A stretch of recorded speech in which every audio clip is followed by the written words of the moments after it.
Welcome to the Winged Wheel Podcast. Here to talk all things hockey are your hosts, Brad Crisco, Ryan Hanna, and Evan Lobsinger.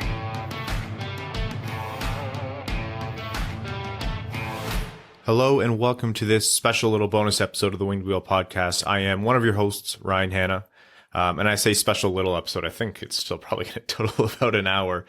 This episode is comprised of a couple things. First of all, if you haven't heard or watched the stream, Ken Daniels of Bally Sports Detroit, and obviously Red Wings lead broadcaster, jumped on our live stream towards the end of it on our NHL Draft Day 1 stream. And it was like 5 hours in. So there was about anywhere from 850 to 1,000 of you who are still watching, but that still means quite a few of you weren't tuned in, probably because it was the end of the night at that point. So we want to package that and pull that together and put it out for you as some content, because we think it was a good discussion. Obviously, anytime we have a chance to hear Ken's thoughts, it's always a good time. So that is what's going to be the first part of the episode. Of course, it's from a live stream, so the audio is not the best. So I apologize for that. Tried to clean it up as best I could, but figure it's worth it to hear Ken's thoughts. And the second part of this episode is Evan and I tackling the rest of the overtime questions from the draft review episode, which is only being split up because on some episodes, obviously major events like the NHL Draft, we get a ton of comments. So we don't really have time to get to them all, but we really mean it when we say the Patreon supporters are the lifeblood of the show. So we want to take the time to address those comments and questions. And they were good ones. So if you haven't listened to, on that note, if you haven't listened to the draft review episode, that is our biggest episode of the year for as long as the Red Wings are rebuilding, which has been some time now. So if you haven't given that a listen yet, go tune in however you're listening to this podcast, I guess. It's a big episode, but it's one that we really love doing. And it's the summary, the analysis, the grades, everything you could want with the NHL Draft, and specifically who Yzerman and the Red Wings drafted. The conversation is going to continue, of course, but make sure you tune into that one. So without further ado, tune into this conversation that we had with Ken Daniels of Bally Sports Detroit. Enjoy. Hello, Ken. What's going on? Everyone, this is, of course, Ken Daniels. Ken, thanks for joining us tonight. I'm sorry I was so late responding to your email. That's right. I got nothing else to do. I'm watching the draft. Yeah, something happening tonight? Yeah. It was an exciting night, I got to say. I'm getting texts from people saying Steve Yzerman's a better executive than he was a player. I said, hang on a minute now. He's a pretty damn good player. So, tough. So, Ken, obviously this was a big night for the Red Wings, and they took two, presumably big swings. One with Simon Edvinsson, which wasn't an off-the-board pick, but they're saying that this guy with all the tools is going to they want him to be their number one guy on the left side. And then moving up 8 picks to take a goaltender a lot of people had not as the first-ranked goaltender of the first round. What's your take? Well, my take is, first on the pre-draft show that we did on Bally Sports, as we ended the show, I said the Red Wings can use their assets to move up from 22 or 23, whatever number you want to call it, to move in front of Ken Holland, who wound up not wanting the goaltender, I guess. That's another point I didn't quite understand. However, to move up in front of Ken Holland and get the goalie they need to use the assets. And I was saying Sebastian Cossa at that time, thinking Wallstedt may be gone. But I think the Red Wings, and obviously they did, they like Cossa better anyway. So I just found it really rich when I think about it now, when the deal was made, that Steve moved past Ken Holland working with Jim Nill to do so. I found that like delicious, actually. But, but as it turns out, Ken Holland didn't want the goalie. I didn't quite get that because Wallstedt may be more ready than Sebastian Cossa is. And I thought in a couple of years or 2 or 3 years, Edmonton doesn't have anything in the pipeline. Now, whether Kenny's deal's up by then, he's not worrying about then. But even then, whom he picked, the center, isn't going to be ready in that time anyway. So it was a little strange to me, but obviously moving back for Edmonton and getting the extra pick, as you know, Ken likes to do that, and as many kicks to the can as you can get. So obviously they wanted that player more in the goalie. I guess that's a debate for another day, and they'll be all over that in Edmonton.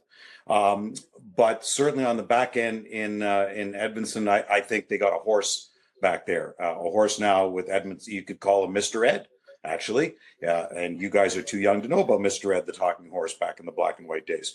But maybe we can coin him Mr. Ed because he's going to be a horse. He's going to have a lot of minutes. And I think on the left side with Mo Sider on the right, he's got enough bite to his game. And and skating okay and thinking the game good. I think it's a great pick. And obviously they wanted left-hand D in the pipeline. And I never thought they're going to take a goalie at number 6. It's just not how Steve operates to take a goalie that early. But as I said on the draft show on Bally Sports, I thought they'd move up to try to take the goalie, and that's what they did. With Nick Kronwall over in Sweden and that entire crew being so integral in the development of players like Mo Sider playing over in Sweden or actual Swedish prospects, how big of a factor is that in both Detroit's confidence in drafting a Swedish player like Edvinsson? Of course, Håkan Andersson would have a big say in that, but just their development plan. Like, how much confidence does that instill in Steve Yzerman and Chris Draper and Verbeek? 100%. To have someone like Kronwall over there, and even Zetterberg, if need be, to have Nick Kronwall, and during COVID, for the players that were there and went overseas to play, to have Kronwall there and firsthand with him, I think it's huge. And Steve said that too. And from the outset, that was always going to be the plan. Yuri Fisher is overseas a lot, and he's a big help with the prospects over there and dealing with them. But to have Nick Kronwall right on the ground over there, it's big. And I guess maybe that's why I was, the more that I thought about it, and the left-hand D was so important, and you build from defense out. And this week, Steve solved what he hopes solved, long-time and short-term goaltending issue. And then you build from defense on the way out. And when I thought about, and everyone was talking about Eklund, and he kept falling, and some had Edvinsson, I guess, up there 3, and Eklund 2, 3, if not 4, and maybe 6 or 7. I think when you look at what the Red Wings have up front, and what's coming with Raymond, and then you've got Zadina, and you've got Fabry, and you've got Verana. I mean, how many wingers can you really have? I guess you could always have some in the pipeline and then move them, but I don't know if it should be a shock when you have a guy of Mo Sider's size, and now you draft a guy of Edvinsson's size, to have players on the back end like that when you've already got a lot of wingers. And you've got, they hope Master Simone coming and Chase coming down the road. So you've got lots of forwards. I think they really needed help on the left-hand side. And maybe that's why we shouldn't have been shocked that where he went at another one, where they went at number 6 to get another big defenseman, just like they have previously at number 6. Well, you would have seen Steve Yzerman's winning days in Detroit, and obviously with what he built in Tampa Bay. How much of a blueprint is it to have a big, tough, stout blue line? Is that his blueprint? Like, you can't win a championship unless you have that? Is that kind of what you think is running through Steve's head? Well, I would think so. Even the trades that he made with Ben Bishop going to LA, and you get a big defenseman who's good enough now, they protected him. And so, yeah, I think so. Well, certainly, Hedden was there before Steve got there, obviously, and so was Stamkos. But as much as Steve's blueprint was good drafting, period, and getting players in later rounds, and, he moved some assets to obviously get the goalie that he really wanted. So he gave up some picks, but he had enough to do that. Now you hope to find some diamonds in the rough. When you got 10 or 12 picks, I hope realistically, you hope 3 or 4 are really going to hit. They're not all going to hit 10 or 12. And ultimately down the road, you can't have that many contracts anyway, and you're going to want to move some. So with 50 contracts in your system. So, you use the picks for assets, and that's what he did. But I think, defense from out, and you're seeing the size on the back end matters so much, and what Tampa Bay did for sure. And I think they're going that way. And, and that right side looks pretty good too. And now not losing Stetcher, okay, he can be a number 6 in your right side. You got Hronek, and you're hoping for Sider. I think Tuomisto, they really like Tuomisto a lot. So that's down the road too. So they're building. I think now they're pretty deep on the back end. And now that you've got that, and where you draft Edvinsson, and now you can fulfill what you need up front and hopefully grab some centers that can maybe play in 3 or 4 years. Ken, it's Evan here. I apologize. I need to leave, but thank you so much for coming on tonight. I have a 7:30 a.m. tea time for a golf tournament, and then I'm running straight to my girlfriend's sister's wedding. So in order to not be in the doghouse permanently, I need to go. Evan, that's okay. And I want to say I'm sorry, Shea Weber, about your career ending. It was awful. Thanks. News. That means a lot. That means a lot. I know. Figured, but yeah. We knew that was coming. Yeah. So kind of what I'm wondering here is, do we just consider Frölunda a farm team for the Red Wings now? May as well. all the Swedes coming out of there. But, I think Steve won with a lot of Swedes and surrounded by them. So why not?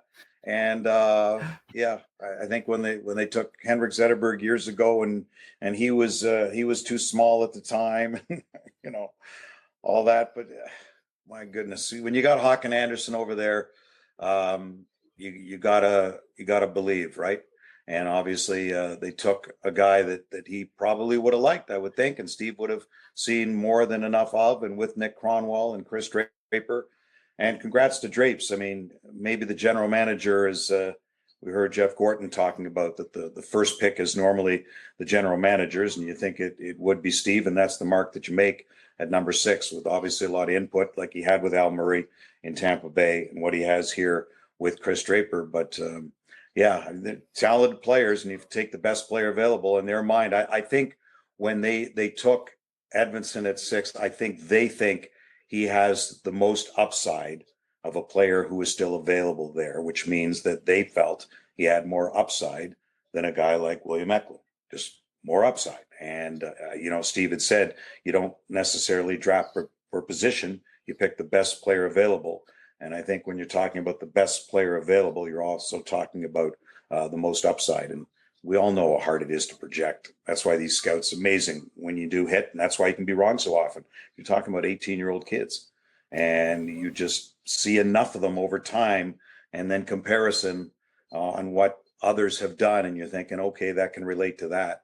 And they obviously liked his upside a lot and can envision that blue line pretty well down the road. I that's something we were talking about too, right? Like, you have to go, especially in a draft without a ton of superstar projected or top end talent. You have to take those big swings. The Red Wings haven't had the luxury of winning draft lotteries, so you have to find that value wherever you can. So that makes a lot of sense. Do you think Mason McTavish? Sorry, go ahead. No, I'm just thinking though, is it, we say big swing, but you talk about Seider, and because all but maybe one ranking service had him at 15 or worse, and one had him at North American Scouting, I think maybe at 5 or 6, and right where the Red Wings were picking when they took Mo Seider. But is it a big swing, or has Steve Yzerman seen enough hockey through his career and Chris Draper and the staff that they have that to them, it's not a big swing? He was the best player available, and we like him. So if nobody else does, too bad. It's not a big swing for us. We're obviously committing to this player that we think can do it. Could you be wrong? Sure. They're 18 years old. But to me, I don't necessarily buy the big swing. I believe that they like Kosa better than Wallstedt. I think they like Kosa's work ethic better. And that's one thing about Wallstedt that I've heard, not from our scouts here, but from outside, is Wallsted's work ethic, just maybe maturity. Yeah, he's played in the Swedish league, but what are you going to do to take your game now to the next level? And I think they think Kosa is that guy. And you could just tell, I watched his Zoom call, just how mature he sounded. What a wonderful kid. And, give him, that's what the great move is to get Nedeljkovic. Obviously the ties to him, and he played with Dylan. Although I saw they won a championship together. I don't think they did. I thought Dylan won the championship first, and then Nedeljkovic came just after that with Bell Tire. But anyway, that's an aside. But they have the ties there, and I just think they really like Kosa's game a whole lot, and it's 6-6. It's nice to think that you've got the goaltending situation, which we all wondered about for so long, to get it done in just a couple of days for virtually nothing when Jonathan Bernier wasn't coming back anyway. And it's a pick, but again, how many picks can you have? And, and even keeping a guy like Stetcher, I think, works out because you can move Stetcher at the trade deadline. where you wouldn't have probably, not maybe Cholowski, and I wish him nothing but success, but maybe where you're going here and whom you sign, and maybe another short term that you move on at the deadline, you get more picks for next year, and you're probably hoping for Shane Wright, and maybe you can actually win a lottery. But having not done so, I think the 3 picks they've had in the last 3 years have been pretty darn good. Actually, now that you bring up Stetcher, moving him at the deadline, I guess we should circle back to about a week ago. What do you think was the driving force behind acquiring Nick Letty? Maybe in Steve's mind at that time was we're going to lose a left-hand D who, if maybe he could have a half decent season, could run a power play, if not one but two. And when Cholowski isn't even an option anymore, I don't think Stetcher on a good team is the third pair D on a right side, maybe a 6 or a 7. So I don't think they were concerned either way. But Letty buys them time. Letty gets them to be competitive and a power play. I think you bring in a power play coach who's going to run that, give him some players to work with. And now you have Vrana in that mix, and hopefully a guy like Fabry's healthy, and Rasmussen another year, and you got Letty on the back end to move it, and Seider will get some time there. So I believe that was the driving force behind getting Nick Letty. I mean, why not? It's a veteran guy, can work with a guy like Seider, can help a power play, settle things down. They needed that, and has some offense behind him. So whether they add a Mark Stahl, who they're still talking with, or a John Merrill back there, I think you needed a guy who can make a push and put up some points in Letty. And on a short term, I think that's great. You know, you're talking about rankings and stuff. We often, and we catch ourselves doing this, we tell listeners it's our job to talk about rankings and speculate and, you know, build our lists. But time and time again, it's proven when you have a guy, that's what teams are meant to do. If you have to trade up, even move up 1 spot to take Braden Point, or 8 spots to take Sebastian Cossa, if you have your guy, take him. We're the ones who are going to nitpick over the value and whatnot. So the conviction, like personally, Cossa was not my preferred goaltender, but to see them move up 8 picks to take him, I'm like, that's a ton of conviction that makes me buy in. Yeah. And you should. And that's what it's all about. On his list, they liked him enough. They liked what they saw, even though at the level where Wallstead played is above where Cossa played, who was on a very good team with the Oil Kings, sure. And what Wallstead has done, you can look at that. And then you believe what everyone else has thought. And again, going back to Seider, what other people thought. But they saw something in him that they liked enough to take him ahead. And it's conviction of the picks. And that's where you say you have your list. And enough people I've spoken to say, when they make their list, they have the list. If you start dinking around with the list, and maybe later, yes, if you've taken so many wingers earlier in the draft, or now if you grabbed another goalie, you're going to take another one later. No, of course not. But I think overall, they go in with the list and you stick to it, or that's where you get hit. And as I said on the draft show, I remember the story when Steve was out watching Morgan Riley, and that's when he saw Braden Point at 16. And he said, "Who's the scrawny kid?" And Al Murray said, "Well, that's Braden Point." And a few years later in the 3rd round, Al Murray takes Braden Point. And as he told the story after, he said, "I think Steve had mentioned something, the fact that if you don't take Braden Point here, I'm going to fire you." So it was like, he saw him at 16 and put it in the back of his mind. And I also believe the story with Braden Point was he wasn't a great skater. He had some ankle issues, but they were able to work on that. But they saw the skill. That was the conviction. Braden Point, 3rd round. And look at him now. So you see something. And that's where you believe when you're out and you see these guys, you've seen enough of them, you've seen enough comparisons, you just got to believe the scouting unit. So, and Steve would be the first to tell you, it's not just him. It's Chris Draper. Yeah, he's got a final say if he wants somebody more. But Draper and the scouts that they have, they brought in some fresh blood, but not a lot. A lot of the guys are still there, and the European scouts are still there, but they changed things around a little bit. And then you've got faith in Horkoff and Cleary, and you mentioned Cronwall and your development people to work with them. So it's one thing to draft a player. It's another thing to develop them, and that's what's so important, what they got going on with Ben Simon and down in Grand Rapids when they get there. So I'm curious too, because of all the weird circumstances this year, and we know Steve and Chris have never been shy to lean on Hakan Anderson, so they probably didn't get many, if any, live viewings of Simon Edvinsson outside of the U18. So what do you think the dynamic was there in terms of, level of trust and, video viewing in terms of making a pick as significant as Edvinsson in this weird circumstances? Yeah, I think they saw a fair bit. And with Hakan, that's where you rely on your people. But there's been so many video viewings. I mean, I think they see him enough, and Hakan live or Nick Cronwall live. I think they got a pretty good picture on what they have. And a guy who's that big already and is only going to get stronger. And you can picture it, left side, right side with Seider. I mean, how's that? They may not be together, but even if they weren't 3 years from now, when the team's ready to go, and even if Edvinsson is 2 years away, 3 years away, all of a sudden Seider's in year 3 and he's coming in. That's what you want. And you're filling out until then. And now where I believe the way that the rebuild's going, I think in 3 to 4 years, this is when this team's ready to make a push in the playoffs. I another couple of years, and then in year 3, I think they're ready to go. And then in year 3, maybe Sebastian Cosa's ready to go. Maybe you're re-signing Nedeljkovic if he lives up to what they think he can be.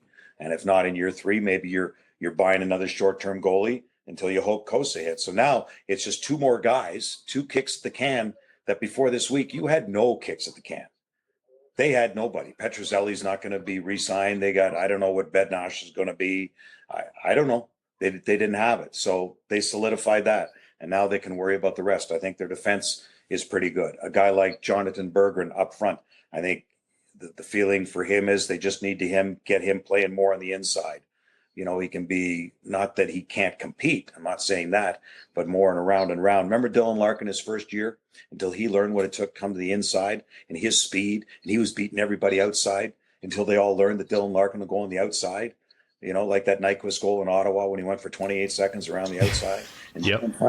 Dylan finally learned to take the puck to the inside, and a difference. And I think that's what they like to see from a guy like Jonathan Berggren. Learn to get to the inside, the North American game. So they're not a definite. Robert Mastrosimone, you hope can hit too. So they've got some really good talent coming. And that's why when, and Steve said, be patient. When fans ask me how long to the playoffs, and I go, if it's another 2 years before this team's realistically ready, considering the division they're in, and it's probably 3 years, maybe 2, if they get some luck in here. And who knows, if they get a top pick in the lottery, maybe that changes too going forward. But you got to love, if it's not looking forward just to Seider next year or Lucas Raymond the year after. I'm looking forward to this. And I even look forward to seeing Veleno progress. I don't know if it's Chase Pearson and coming on, and if Glenn Denning comes back or not, who knows. But if not, are you looking at a guy like Chase to take that spot maybe? Where's Veleno? What's his upside? Can be a third-line center all day long. Can he progress offensively to be that second guy? Where's Rasmussen? How far can he produce? Not sure, but certainly be a valuable power play guy. He's learning to play well in his own zone. You saw his skating improve, carrying the puck through the neutral zone. So all those things as the years progress that you didn't see from Rasmussen the year before, and now you're seeing it, and now you go, okay, now you hope he can take the next step. So for me, I'm just enjoying, I know coaches use this term a lot and I hate it, the process, and I am. And now I see, or I was looking on the screen, I see Elliot Friedman saying Buffalo and Florida are working hard on that Sam Reinhart deal. Yeah, it's pending trade call now. Is it? Okay. Yeah. So I may be, I don't know if I'm a little bit behind, and I paused to talk to you guys or how far I am. Oh, I am a little bit behind. So it is pending now? Okay, there you go. Yeah. So, I mean, from the Jones deal and everything else today in Vancouver, and I don't know, that's a lot of term they took on with Larson for a long time, but they did unload a lot of salary cap hell, didn't they? Oh, wow. God, yeah. That was a bizarre deal. What do you make of the craziness today? I mean, it was almost like the NBA, just trade after trade after trade. And sometimes you couldn't make left or right of what the GMs were thinking. Well, I think cap space is the main thing. I didn't quite get the Vancouver one because I don't know how much they really unloaded considering what they took on. So, it's a Jim Benning thing. I don't quite always get it, but Stan Bowman obviously wanted Seth Jones, and that's a fair chunk of change too. I don't know if he's better than Victor Hedman, but you know what? Where the money is, things change, and you're thinking going forward, and the salary cap's going to be flat for the next couple of years, and then you're projecting out where it's going to be. Can you live with it for a couple of years? Try to stay competitive, and when you're in the position where they unload Duncan Keith, but now you get Seth Jones, and you've still got hopefully Taves coming back healthy and feeling good, and you got DeBrincat and you got Keith. Yeah, you're moving Boquist, but I think you're trying to take advantage of that window in Chicago with your players to add to it. And Jones is certainly a big add, and you moved out an older guy in Duncan Keith. And I think realistically, although not as good nor with as prominent players, I think that's what Ken Holland tried to do when he was here, was when you had Datsuk and Zetterberg, and you added when maybe you shouldn't have, and you see a new building on a horizon, and you add when maybe the rebuild should have started earlier. So I think Chicago is taking a big swing here, but feeling that Jones should be okay for a number of years. But it's a big ticket. But I think you're trying to take advantage still the prime years of Patrick Kane and Jonathan Taves. I mean, DeBrincat's going to be there for a little bit, and then you got Kirby Dach coming too. So I think that's what they're trying to do. Maybe get the last years there of their top guys, and Jones may be a good guy. You may hate the deal in 5 years, but whether Stan Bowman's there in 5 years, who knows, right? Maybe that's why Ken Holland didn't bother with a goalie. Maybe he said, I got a 5-year deal. Maybe I'm not here in 3 years. That's how GMs also think. Their job is, if you're on that cusp, give your players in that room the best opportunity to win. At the risk of harping on Ken Holland too much, and admittedly I'm guilty of that, Brad and I were having a debate earlier about the Red Wings, scoring depth and forward depth, and what they're going to do now that they used 2 first-round picks on a defenseman and a goalie. And Brad, it wasn't an indictment on the picks by Brad, but he was just wondering, where's the scoring going to come from in the future? And my thought was, the hole that Yzerman came into here, it's almost like they had to walk out of quicksand before they can walk through mud. And that was because of the delayed start to the rebuild. And whether that was, you told us before, Ken Holland wanted to give the Pavel Datsuk, Henrik Zetterberg era as many kicks at the can as possible. Do you think that's a fair statement, or is that kind of unnecessarily harsh on Holland this far into the rebuild? I think Ken Holland would tell you, in hindsight, he should have started it earlier. He should have, for sure.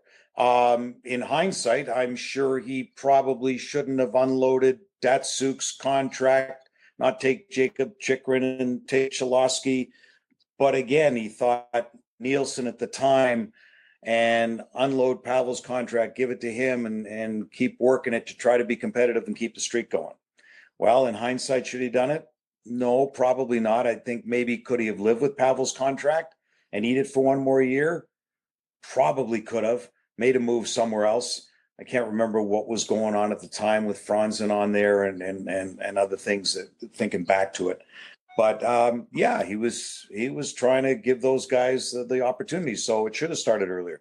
That's why I think Steve's done a masterful job, knowing the plan, preaching the patience. It's going to take a little bit here, and fixing as he goes along, and try to hit in the draft best you can. That's what it's about. And I think even the previous Swedes, and you can go through the names who they picked here, as there's Wallinder. I don't know if he's going to hit or not. But again, if you get some others just in case he doesn't, then you're set. Niederbach looks like he could play. I watched him some plays. Boy, he looked like a younger Henrik Zetterberg, again, who they said was too small when they picked him. But I watched Niederbach play, and he was outstanding. Who's the big kid, the 6'7" for Sweden? Soderblom. Yeah. To watch him, now granted, he was so big playing against guys his age that it was like almost unfair. And yet I think when I watched him, if his puck protection, and that's a skill you can develop at that size, at 6'7", and we saw the hands that he's got in tight, that was unbelievable when I watched that. So to see what he could do, if he learns to protect the puck, and over the next 2 or 3 years that happens, who knows? Maybe he hits that you're not really expecting. So I don't know if Theodor Niederbach's going to hit. You hope he will. But again, we're talking all Swedes here. So, this team did a lot of winning with the Swedes. I'll take it again in 3 or 4 years. That'll be okay. You have anybody circled for the second round? I couldn't tell you. I don't know. I listen to you guys and all the draft experts, and I don't know. But I was really happy for Tyler Boucher, Brian's kid. I was really happy for Tyler, who lived with Chris Osgood and Jenna at their house, and I know Chris had spoken so highly of him. And he said, besides the kid LaRue in there had been suspended a few times, he said, Brian's kid, Tyler, he said, this kid just has a motor and a streak, and he'll hit anything that moves. And it's almost like you like to think the Tom Wilson type, but a little bit more controlled. But those players are so few and far between now. And I know so many in all those lists, when you say second round, who knew that's where everyone had Tyler going? They had Tyler Boucher going in the second round. I think very few had him in the first. Some might here or there. Sure, he could move up.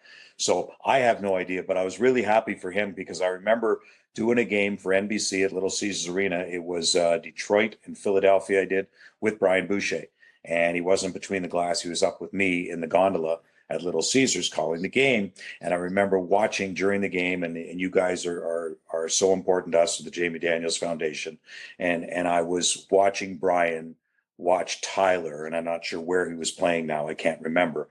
But while the game was going on, he had the laptop on, and he's watching Tyler's game. And I could see how invested he was, not only in the Red Wing game and doing the job that he's supposed to do, but watching Tyler's game and just the delight on his face and the concern on his face as he's watching it. Not necessarily while play's going on, but when we went to commercial. And I thought that's so cool to be a dad. I could only imagine to have your kid have the prospect of playing the National Hockey League, get to watch him, and now to see him go in the first round, that was so neat. And just hearing what a wonderful kid he is from Chris Osgood. Really happy for him. Really nice. Ken, you mentioned the Jamie Daniels Foundation. I think this is a good point for anyone who's here for the first time. I know we have a lot of new listeners on these things. We partner with the Jamie Daniels Foundation, which was started by, of course, Ken with us today, and Jamie's mother, Lisa Daniels Goldman. It was established in memory of Ken and Lisa's son, Jamie Daniels. They strive to end the stigma of substance use disorder and provide support to those struggling with the disease or who are in recovery. The podcast will be making another donation to the Jamie Daniels Foundation to say thanks to Ken for extending the stream and giving everyone some more excitement after the crazy day that we've had. And we encourage you all to visit jamiedanielsfoundation.org to learn more and offer your support. We have a lot of fun stuff in the works to especially as we head into the next season to further support the foundation. Well, thank you. And those bobbleheads you got right there, that raised about $80,000 for the foundation. Yeah, so that was very nice. And even though it doesn't look like me, bad hair, but I got bad hair now, but it's late. And I'll just finish up by saying that we are on Bally Sports Detroit. We are going to go virtual for a second year, only because of planning. We would have loved to have been live again this year, but we're not. So we are going to go virtual as we did last year with Scotty Bowman. And we ended up raising just as much money as we did going live with Mickey Redmond in 2019. But still, there's something about being live that's great. And there is something about going virtual where you just reach more people. So to that end, and it is on the site, we are roasting Brett Hull. So it'll be on in November. And among those lined up to roast Brett Hull would be, Darren Pang's going to be the MC. And Steve Eisenman is going to join us. So we're very thankful for that. And Chris Pronger and Brian Burke, who was his first agent, along with Ken Hitchcock and Garth Butcher and Kelly Chase. So we're going to put the roast together, and it'll run sometime once we see the scheduling, what goes on, probably televised on Bally Sports Detroit and on YouTube in November. So we'll look forward to that. And the live auction will run probably 6 weeks prior. And actually, I just got sent a picture today that he did it for me, which I thought was pretty cool. Nikita Kucherov signed one of those hats with the $18 million over the cap. So he signed one of those. So I'm having that brought back from Florida, thanks to Dan Milstein and Nikita Kucherov for that. So we'll have that as a part of our silent auction. which will run up through the night of the first airing on Bally Sports Detroit. So look forward to that, and we'll give you more details as they go along. But if you go to our site and you want to sponsor JamieDanielsFoundation.org, I think, and you can look at it. I haven't in the last few days, but I believe it's all the information and sponsorship opportunities and who's there is all on the site now. So thanks for that. Thanks, guys. Yeah, of course. Perfect. And just one last thing, Ken. I think it's high time that we start to organize something where we get both sides of the bobblehead on the podcast at the same time. What do you mean both sides? Oh, both sides. What do you mean? With Mick. Get Mick on here. Oh, get Mick on there. Yeah. Well, he's getting better with computers now. He's good with texting. He's good with pictures on the phone, and so he's come a long way, Mr. Redmond. Yeah. He really has. Sometimes it surprises me, the voice to text and everything, and he'll answer back. Yeah, a few years ago that wasn't happening because he still had a flip phone. But he didn't. He's doing well. I will work on that. I'll work on that. How's that? And then I just have to pass this along. We've had about 1,000 messages come through the chat while you're talking. Everyone, all the Winged Wheel podcast listeners and fans are saying thank you, Ken, for everything you do and for coming on the show. Well, thank you. And by the way, I did appreciate listening the other day. Whom would you protect? But I like what you said, that, Mickey, people, the other, they wouldn't take him because his heart's in Detroit anyway, and they knew. It was very funny. You tied that into a hockey analogy. I like that. But thanks for protecting me anyway. I appreciate it. Yeah. I mean, you came on the pod first. You get the favoritism. We're not better than that. I know. You know where your bread's buttered. That's good. Thank you. Yeah. That's okay. Nice to meet you. That's good. Thanks, all guys. Right. Cheers. Thanks, Appreciate Ken. It. No, thank you. Cheers. All the best. Thank you, guys. Have fun. Bye. Great work. Bye. Thank you. And that was our conversation with Ken Daniels. We appreciate Ken coming onto the live stream. It's always a great conversation with him. And like we mentioned, we'll have him back. There'll be plenty more to come on that front, as well as our work with the Jamie Daniels Foundation. So stay tuned. Before we jump into overtime here, you're going to hear myself and Evan cover that pretty soon. I did want to just talk about a couple of things. Even though this bonus episode is coming out just a couple days after the draft review episode, don't think that there isn't free agency stuff coming. That is absolutely on its way. So stay tuned for some free agency episodes. Those will be coming obviously midweek this week, as well as the following Sunday. So it just really depends on how the world of free agency goes. There's some other news coming. So we have some announcements that we're going to make in the coming days, maybe week as well. It's more than one piece of news, and we're very, very excited to share with you guys. We hinted at some of it earlier in the summer, so please stay tuned. If you're not already following us on Twitter, now would be a good time to do so at Winged Wheel Pod, and then follow our personal accounts as well. So something that we've been working on for quite a while that we're really excited to put out for you guys. I'm looking forward to the season to come. It's some podcast related stuff and some stuff beyond. So without further ado, let's jump into overtime. So this is a continuation from the overtime comments from the draft review episode. And I'd first like to start by acknowledging Vincent Saladino, who left a fantastic comment on here about, listening to the podcast and what that's done for Vincent's insight and knowledge into the game. Said a lot of nice things where I kind of think someone, either Evan or Brad, paid him to say these nice things. But Vincent, I'm reading your message, and I'm so happy to see that you've picked up the game and are learning to play, because it's the greatest game on earth, and for us to have had any part to play in that means the world to us. So for you to say the best podcast you've ever listened to is an incredibly kind thing to say. And again, whoever's paying you, I hope they're paying you a lot to say that. And you were actually the one to read out the comment when the spider incident happened in the basement. I should resurface that video. In any case, thank you, Vincent. So moving on here.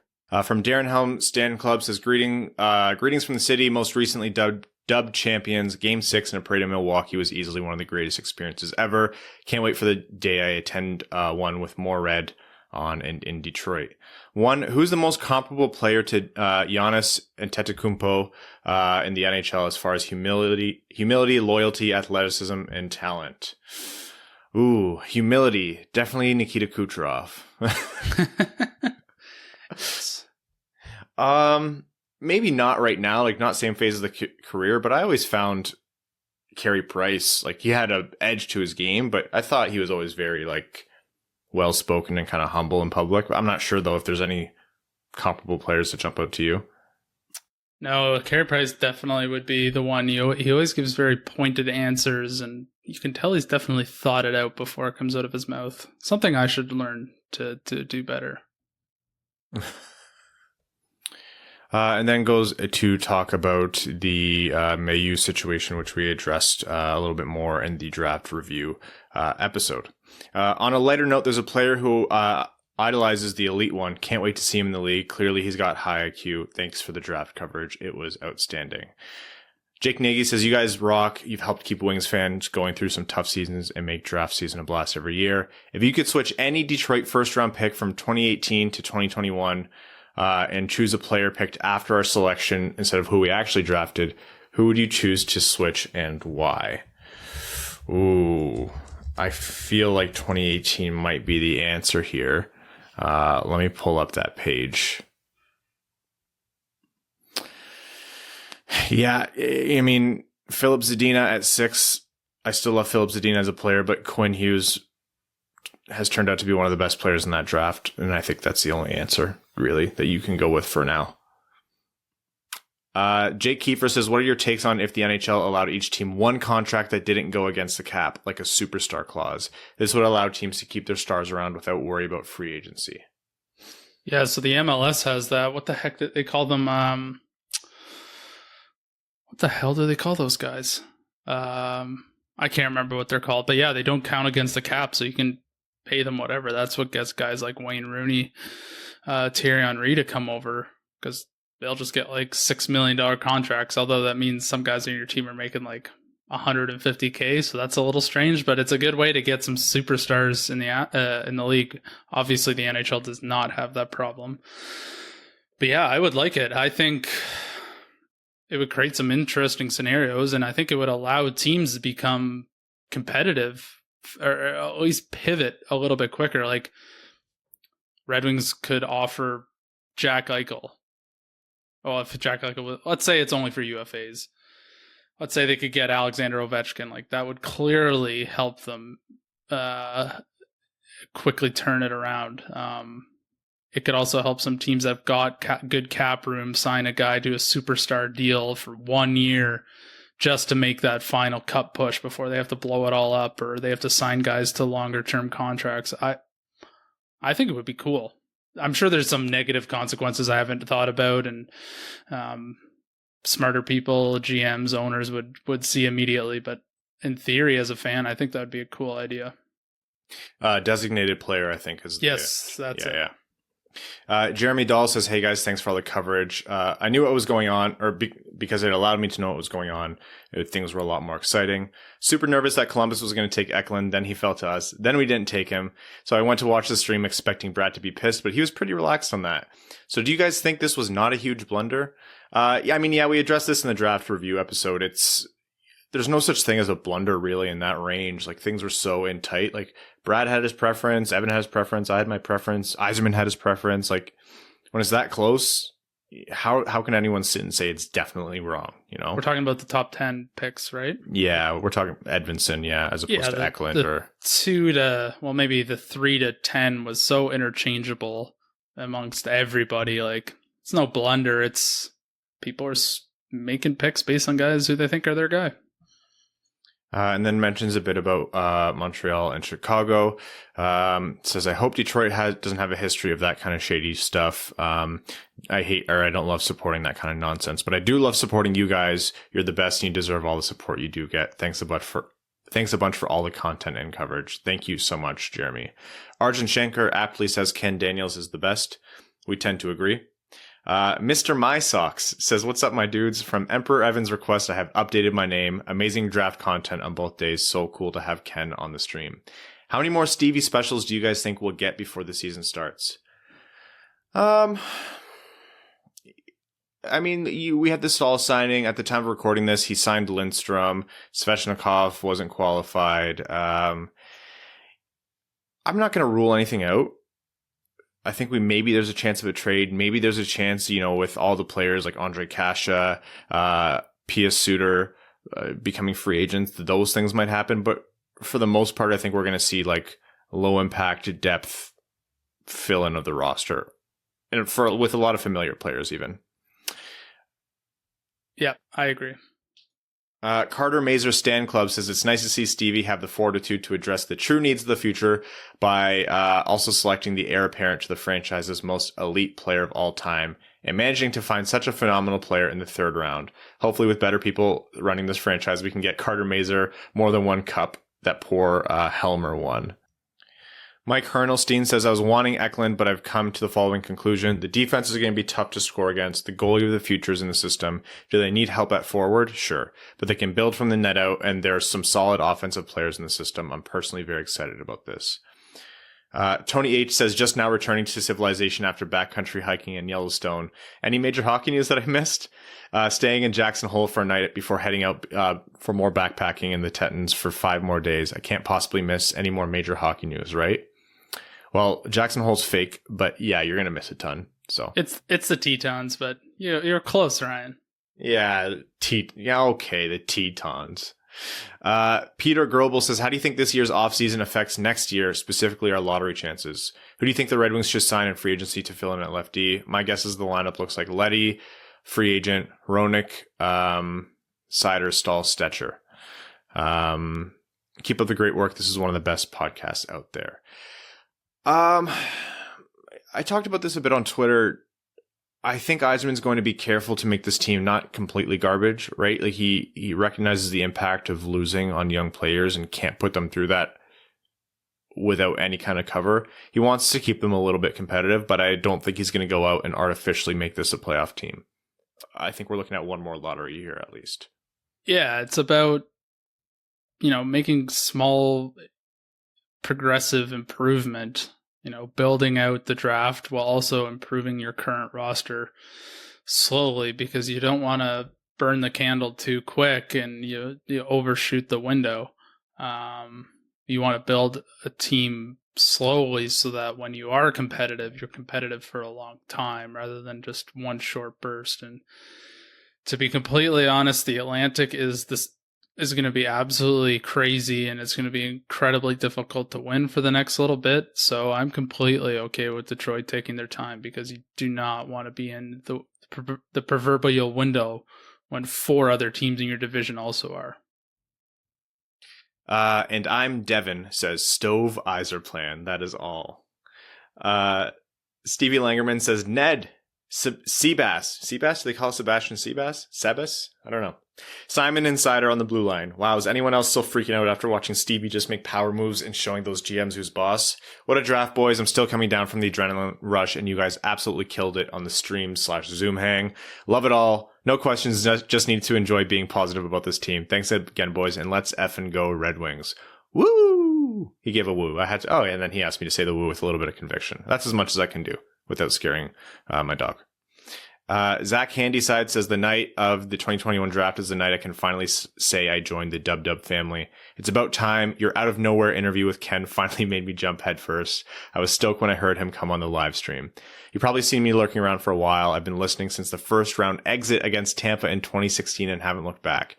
Oh man, you're That's a lifer. OG almost. Zach, thank you for all the support in the years of listening.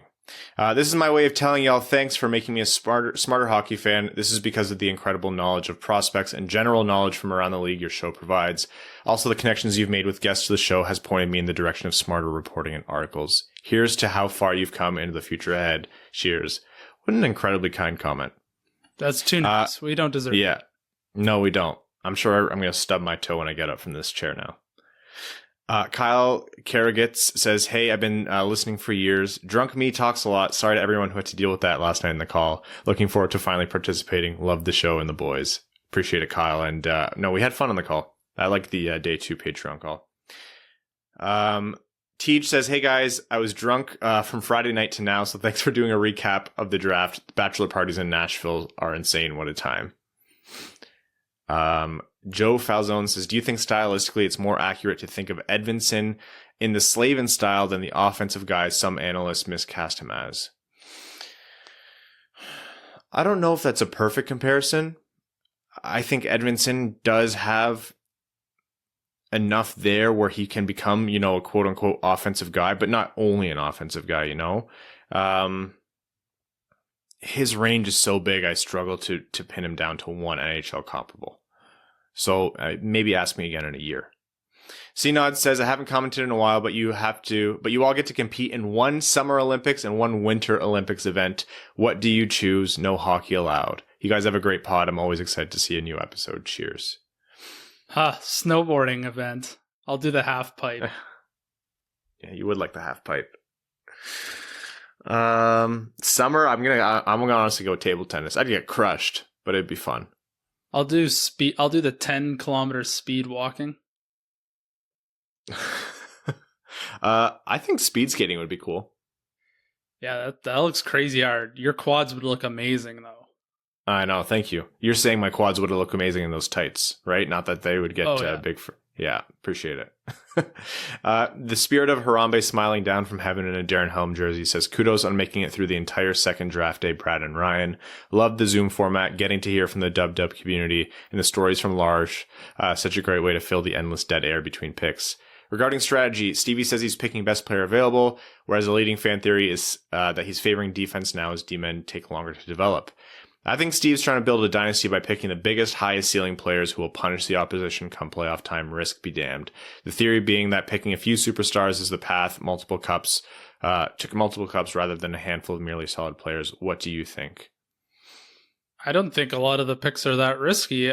Maybe risky compared to the people or the prospects that were falling down the board or who are also available at those picks. Like, I don't think Sideman Edvinson's risky at all. I think he's 100% an NHL player or will be an NHL player. And whether that's a top two offensive defenseman who can play some shutdown game as well, or he's just a top four guy and a minute muncher and he just plays against the top lines of the other team. I don't think he's risky at all. I mean, maybe taking a goalie 15th, considering how wonky their development is, maybe that's a little bit risky.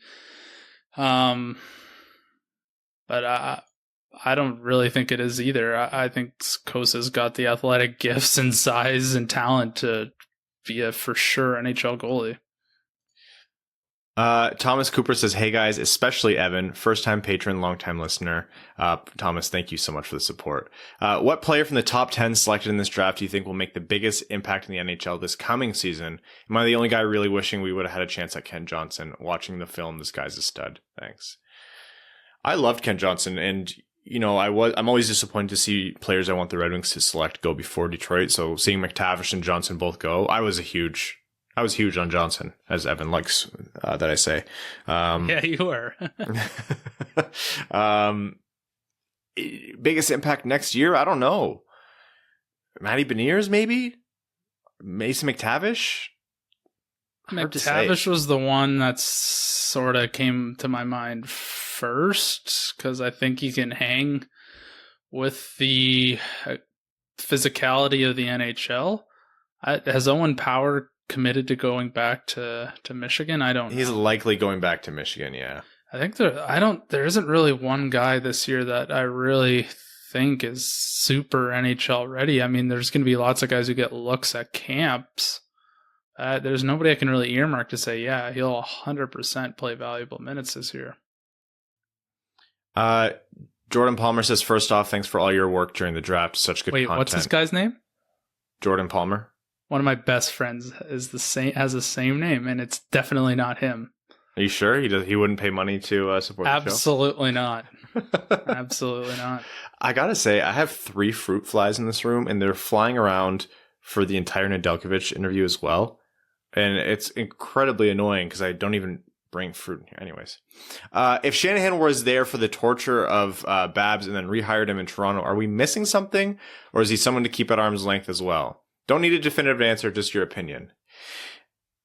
I mean, I was really surprised when Shanahan hired him, honestly, because they butt heads a lot. So, yeah, you could definitely tell by the end of Babcock's tenure that Dubas was helping push him out the door.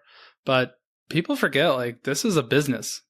It's a results-driven business, and if Babcock wasn't bringing results, he wouldn't get hired, regardless of what his personality is. So, I'm not surprised. Yeah, and I mean, on the same vein, results-driven business, Toronto needed a new coach, and you had the mega superstar coach on the market. I think Shanahan would be questioned as president over with the Leafs if he didn't try to bring him in. So absolutely. Not trying to absolve anyone of anything. I'm sure that hire, he regrets that hire now, but still. Cyrus Marsh says, "Hey boys, great work. So happy to finally join the Patreon Winged Wheel podcast crew." Cyrus, thank you for the support. As the lineup sits now and considering the dynamic Deadmarsh is going to bring in, who do you see the power play lines? Deadmarsh or Tanguay? I think you mixed up your classic players, unless you're being funny. Who do you see the power play lines deploying, and what do you think the schemes and zone entries will be? Do you think they'll be vastly improved or different? Thanks, boys, and love you from South Texas. I don't know what the power play lines. I don't even know if Bertuzzi's going to be here at the start of the year. So yeah, it might be a little too premature for that question, since they still have to sign a whack load of guys. I think Brad would probably he probably goes over this at night before he sleeps. Actually, we know he does. I think you're going to see a lot of Larkin Zadina though. You're going to see a lot of Letty running the power play from the point as well, as the best and sometimes only option to really move that puck around. And I'm hoping we see Hronek back on the left side at his office, so to speak. So what will be interesting is Verana. They basically have more shooters and maybe a little bit more comfortability. I think the schemes to look for is more mobility with the puck. Zone entry is one thing, but what you do when you're in there is another. You don't want to just plant your feet and fire it around the perimeter, because at best you hold the puck and you don't get a shot on net. And at worst, and what happened a lot for Detroit is they read it, they break up the passes, and then you're, shorthanded goals against.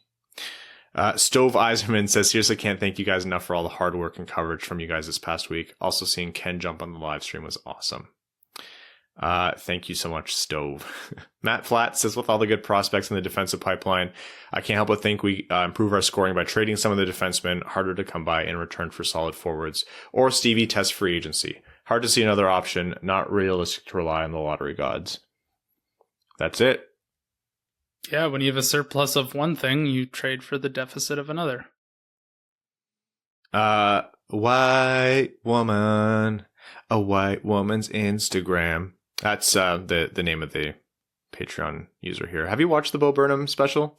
I have watched that skit, that song. Yeah, sketch, song, yeah, whatever. Sketch, yep. I've watched that. He is, it's not really my thing, but man, that guy is an entertainer, and he's funny. That was the most probably grounded song in the whole special. It got surreal. Does he get is he politically incorrect, or is he just super creative? No, he's not like a Chappelle, but he's super intelligent, hyper introspective. He had 2 songs where he legitimately they were insulting Jeffrey Bezos, this guy. I can get on board with that. But he didn't say an ill word about him. The song was ironically cheering on Jeffrey Bezos to say yeah, you're a billionaire, get even more money. But he literally did not say one bad word about him. The second song was actually just Jeffrey Bezos, you did it. It was so funny. And you're watching the special and some of it's him talking, some of it's gentle music, and all of a sudden it's him in a ghillie suit with techno lights behind him on a synth playing the Jeffrey Bezos song. If you're ever inebriated and you want something just on, even if it's not your thing, I think it's worth it. Yeah, he's a funny guy. Yeah. Anyways, the comment is, "Thank you all so much for the great content. My wife and I were having our birthday anniversary getaway, and I was hiking and drinking most of the Friday and Saturday, but was on the lookout for any cell signal to get your updates. A few surprising picks I probably wouldn't have made, but that's probably why I was the one getting hammered in the woods, and they're the ones working for the NHL. Overall, some big swings, and excited to see what hits in the years to come. Thanks again, and I hope you all get some rest soon. Thank you so much." Carter Mazer's Stand Club says, "Good day, Dud Duds. Once again, Stevie picks the guy with the absolute highest hockey IQ in the draft. Your boy, Carter Mazer, who is a Helm stan. We know he'll never live up to that elite number 43, so instead he chooses to wear a number he'll be able to wear in Detroit with no issue. Heckin' genius. Good to see that the draft, a highly subjective event that takes years to fully realize value, is brimming with, I don't know, let's call it discrepancies in terms of varied numbers of scouts' values on players. I mean, no one knows what Ottawa were doing, but we digress. At least the Stars got your boy Stankoven, Bradley John Cop Show. Happy days. Too many comments, no jersey time this week. Stay fresh, cheese bags." I've been calling him Lars, but it's Larsh. I hope I'm saying that right. It says the prophet of the Tavern Behemoth says, Evan, what transpired on the Zoom chat on day 2 was nothing short of a disgrace. Your fellow podcaster stated that you, a fellow foodie, would not dare to even taste a little bit of the Swedish delicacy, surströmming. A word Ryan... I know what butchered. that is. I will not put that in my mouth. That is disgusting. Well, he proposes a challenge on a live... I would rather just donate the money. I don't think I could do it. I don't even want to throw a number out there to like entice people, because I know no matter what I say, they will get that number there. If we ever I don't even think you could find it in KW in our area. Oh, maybe you could, but it looks gross. I'm sure it smells gross, and I'm sure the texture is just horrible. Awful. All in all, the best part. Maybe if we ever reach, let's say, if we reach $100,000 raised for the Jamie Daniels Foundation total, maybe then I could do something. Yeah, we'll start talking. Set it far enough away where that becomes future Ryan, Evan, and Brad problems. Brad won't do it. He'll die. I think he'll physically die. Oh yeah, he 100% would. All in all, the best part of the draft was the Zoom meeting, Red Savage and Liam Dower Nielsen picks, rock on rockers, and wings and curry pizza for everyone. Yours truly, somewhat of an orc. Man, Lars was so entertaining on that Zoom call. Logan Couture's broken ankle says, thanks for the great coverage, guys. Sometimes as fans, we focus on a single draft, free agency, etc., and our feelings in the moment cloud our opinion of holistic progress. This team has the defense and goaltending of the future solved, and as much as I would have liked us to add firepower on the offensive side, we improved drastically. In the past 72 hours, we've solved our gaps at left-hand D and goaltending. Not a bad draft. And tough to see how we have any gaps in our pipeline outside of center and another second-line winger. Great time to be a Wings fan right now. Flackjack says, just wanted to say thanks for all the content. I've been listening to you guys since 2017. Moved to Colorado this past summer, so I'm going to miss going to games at the LCA. Guess it'll be cheaper only being able to go to one game a year. Your content makes me feel like I'm still close to the Wings. Thanks, guys. Those kind of comments mean a lot to us, so thank you. Michael Berry says, Ryan called Brad paper hands. He's not here, but Brad is indeed a paper-handed bitch. Also, I hope you enjoyed the movie Pig. Pig with Nicolas Cage. First of all, it's not Taken, but with a pig, but it is very good. It is bizarre, but very good. Yeah, he's a great actor. Weird. Yeah. TJ Nasty says, hey, Duds, rumor has it a certain friend of Larkin's may be available. Sorry if you guys already touched on it, but thoughts on a realistic trade for Zach Werenski. Keep up the great work. And Evan, is your drive down the middle or hooking like mine? Cheers. Mine's starting left, going left. That's what my drive looks like right now. But I will let everyone know that I shot the worst round in 2 years at the first day of our tournament, and then I shot one of my best rounds of the year the next day. So golf makes no sense. Realistic trade for Zach Werenski. I don't know. Like, look at the market for defense right now. I don't know that Seth Jones should have had that much value for the return he got and then the contract. So, I mean, you're looking at moving. I'm staying out of the trade market as a buyer, especially for the Red Wings right now, unless you're taking on players other teams don't want or the contracts they don't want, like Zach I can't say his last name. Can you say it slowly for me? Werenski? Yeah, you got it. Zach Werenski. Werenski? Oh, man. I shouldn't laugh like that. I don't.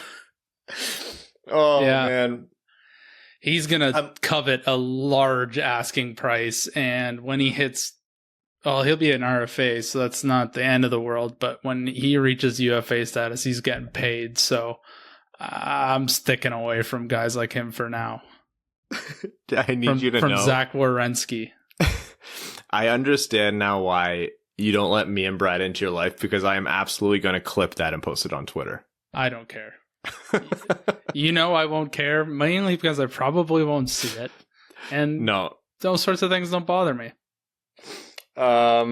Jeff Lehman says, who is New Power? What the heck?